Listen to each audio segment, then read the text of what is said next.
What's up mga kaasang? Welcome back to my channel. At for today's video, nandito tayo sa Binyan Farm dahil mag-harvest ako at kailangan ko kumuha ng mga red balloon platy, no, dahil may order tayo na red balloon platy. At syempre, ituro ko na rin kayo kung anong update dun sa mga isda natin dito sa ating maliit na mini fish farm dito sa Binyan, Laguna. Alright!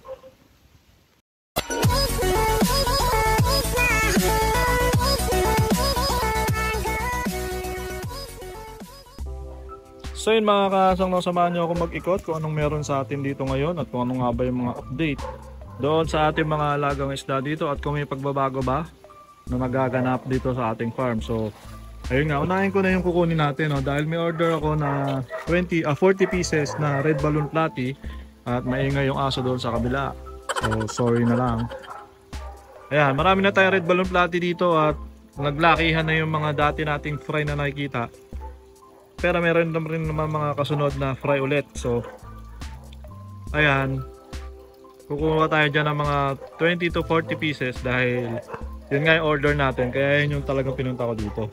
Tapos yung update natin dito sa ating mga goldfish, medyo kumonti na sila, no, dahil nga binawasan natin ang nakaraan. At ayun, karamihan na nakikita ko mga wala ng kulay. Pero meron pa rin naman mga red white na. At yung iba dyan ay nagmumolt pa rin naman. Kaya hintay-hintay lang natin. At hayaan lang natin lumaki sila dito. Siguro mga ano na lang to, mga 60 pieces na lang to o 50. Meron ko konti na lang yung mga goldfish natin dyan. Ayan. Nakikita ko nagmumolt. Maliliit pa rin naman kasi to. Maliliit pa yan. Kaya palalaki muna natin sila dyan. Tapos yun, simula tayo dito. Swordtail. Pumunti yung swordtail natin dahil nanguha ako na nakaraan. Pero meron pa rin dyan. May ila pa rin naman sila. So hindi natin mapapakita talaga. Yung mga tuxedo koi guppies natin, ito dumami na sila talaga. So nakita ko yung kanina, yung mga unang na pinanganak dito na fry, malalaki na, mga juvie size. So konting panahon na lang, pwede na tayo magbenta ng tuxedo koi guppies. Tapos yun, ready na naman mga anak yung ating mga breeders dyan. Tapos yun, may mga sumunod na rin ng mga fry. Ayan, kung makikita nyo, may mga maliliit na fry. Tapos yung breeder natin, ayan, laki na. Ang laki ng breeder natin. Ayan o. So meron tayo dito ng dalawang female breeder. Tapos siguro mga more or less, mga 50 na yung fry na nakikita ko ngayon. At yung mga juvie size natin, mga 10. Ayan, pero meron tayong 2 pairs dyan na breeder size. Ayan. Tapos may mga fry na. Ayan o, juvie na yan o. Laki na, diba? Hindi na yan yung breeder natin. Ayan yung breeder natin makulay talaga So yung nakita natin na yun, breeder na yun, ayan o, juvie size. May mga kulay na yung mga unang batch. So yun, magre-release ako nyan. Hintayin nyo na lang sa Facebook. Kasi makikita nyo naman doon yung mga release natin na isda. Check natin to, ang dami na nitong kabomba plant. Tapon muna natin. Yung ating mga AFR, yan yung mga AFR natin, hindi pa nanganganak. Hygrophila sunset, yan yung halaman na yan. Ito hindi ko alam kung anong halaman to. Umangat na sila ng lupa. Ayun din pala yan, Hygrophila sunset. Umangat na sa lupa. Tapos yung mga danyos natin, meron pa rin tayong mga danyos dito, yung mga own breed natin dati. Medyo slow na yung pagbenta niyan ngayon kaya andyan lang yan. Pati dito, tanggalin din natin itong mga kabomba na to. Ayoko na nito mga kabomba na to. Diyan yan, magyaman na matuyo yan dyan. Maganda yung hygrophila kasi ang daming kabomba. Kabombi. Yan, para makita natin yung mga isda natin. May pink, may green pa. May mga natira pang green dito. Yan, mga danyos. Dito naman, bakit umusog to? Parang umusog. Ipan tayo. Nangyari dyan. So yun, meron din tayo mga breeder dito na AFR. Wala pang anak. Yan, dami nila dyan. Yan lang natin, dumami yan dyan. Dito parang wala isda dito Ayun, meron dito at ano ba isda yan? HB Blue pero male lang. Isang piraso. Kalimutan ko magdala. Dapat pala nagdala tayo, no? Kalimutan ko kasi. Tapos Blue panda guppies. Yan, dami. Kukuha nga rin ako nito. Mga female yan. Meron mga female to. Kailangan ko kumuha niyan. Magbebenta ako niyan per pair, 100.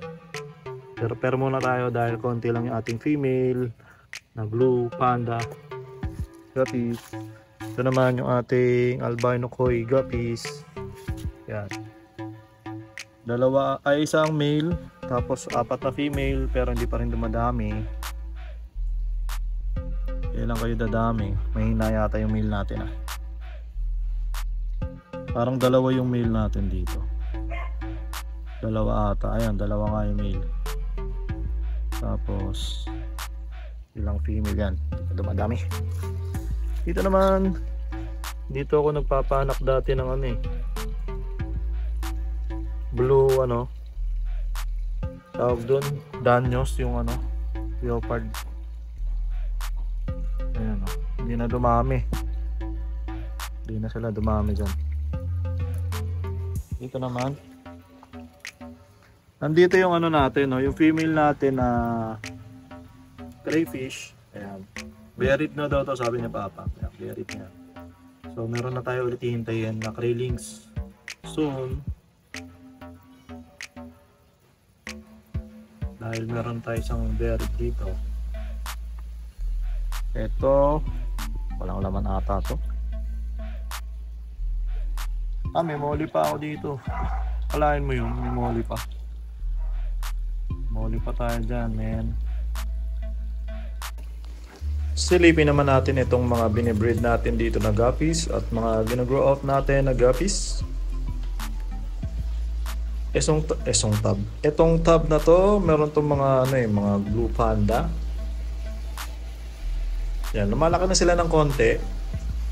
Kahit pa paano naman, nakikita ko naman na lumalaki na sila. Yan, madami to. Madaming fry dyan. Ayan, no? Medyo maliit, no? Medyo mabagal, pero lumalaki naman ng konti. Dito yung mas malalaki na juvie size na siguro to. Yan, mga blue panda rin yan.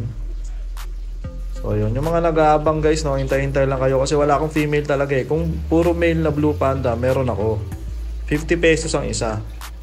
So kung male lang ang gusto nyo, meron naman ako. Pero yung magbe-breed kayo ng blue panda, wala talaga akong makuhang female. Dito naman yung ating pinakamatatanda na red balloon platy. So yan, may mga fry pa din. Andito yung mga unang breeders natin na binili. At yan, dami pa rin fry. Red balloon. Mga green cobalt natin, meron pa rin. Dito, yun, may nakita na ang mga fry ng AFR. So meron na tayong mga fry dito na i-grow out ng ating albino full red. Lakas nitong pump na to. Dito yung mga breeders niya, parang 3 female, 2 male yata ang nilagay ko dito noong nakaraan. So ayun yung mga breeder. Ayun, tuloy-tuloy lang ang pagdami ng ating albino full red. Sana all. Ganito, no? Dahil yung iba ay napakatagal dumami, kagaya ng aking albino koi guppies. At nandito yung malalaki nating blue panda guppies. Yan, may mga breeder size, may mga juvie size. Subukan natin kumuha niyan mamaya. Dito naubos ko na yung mga green cobalt dito. So yan, may nakita akong mga fry ngayon at hahayaan ko muna yung mga fry na dumami dyan. Tapos yan, may mga juvie din dyan, tsaka mga breeder size. Lakas talaga ng buga ng ano ko ngayon dito. Yung pump ko ngayon, anong meron? Ba't ang lakas bumuga yan? Yung crayfish natin, natatakot pa rin akong hawakan. Nandito yung isang natin, isang pares, dahil nga yung isa ay buried na. So yung isang pares dyan ay magkasama. At malaman natin kung anong status niya next month. Dito pa rin to, mga red balloon platy yan, napakarami pa rin. Mas matitibay itong mga red balloon platy kaysa doon sa mga balloon mollies. Kasi yung balloon mollies ko naubos na itong red platy ko sobrang dami pa rin yan minsan. Sobrang nadami niyan, no? Ilang lalagyan na yan minsan. Alright, dito naman tayo sa ating albino full red. Ito na lang, huling update natin. Meron tayong mga albino full red dito. Hindi ko alam kung may mga fry na to. So silipin natin syempre, no? Para makita natin kung meron bang fry. Halukain natin yan, no? At makakita lang ako na isang fry dyan. Okay na, ayan. Alright, may nakita ako 2 pirasong fry. Asan na yun? So yun, positive na rin na nag-breed, nag-aanak na rin yung mga albino full red natin dito dahil may nakita na akong fry at hindi ko lang makita kung saan napunta. O baka namalikmata lang ako, no? Pero tingin ko meron talaga nakita dalawang fry kanina eh. Yun, positive nga. Ayan, medyo blurred lang. Sana yun? Bilis ah. Sure na ako guys, may nakita akong fry talaga. Promise. Ayun, ayun, yan. Nakita ko na yan, oh. O, diba? May fry na tayo ng albino full red dito. So, more or less mga 2 months, meron na ako marirelease ng mga albino full red. Sunod-sunod na yan. Sunod-sunod na yan, insan. Dito sa kabila naman, tignan natin, insan. Sana may makita rin tayo mga fry dito. Ayun, oh. Kita ko na agad. Meron ng fry. So, ayun. Yung tatlong tab ko ng mga breeder, meron ng mga fry. Hayaan na lang natin dumami dyan, no? Dahil marami naman silang hiding spots dyan. At maraming plants. So, hindi naman yan basta-basta makakain ng kanilang mga kasamang malalaki dyan. Yun, ang dami. Ang dami ring fry to. Siguro may may nanganak na dito na isang breeder na female. Yan, dami ako nakikitang fry dyan.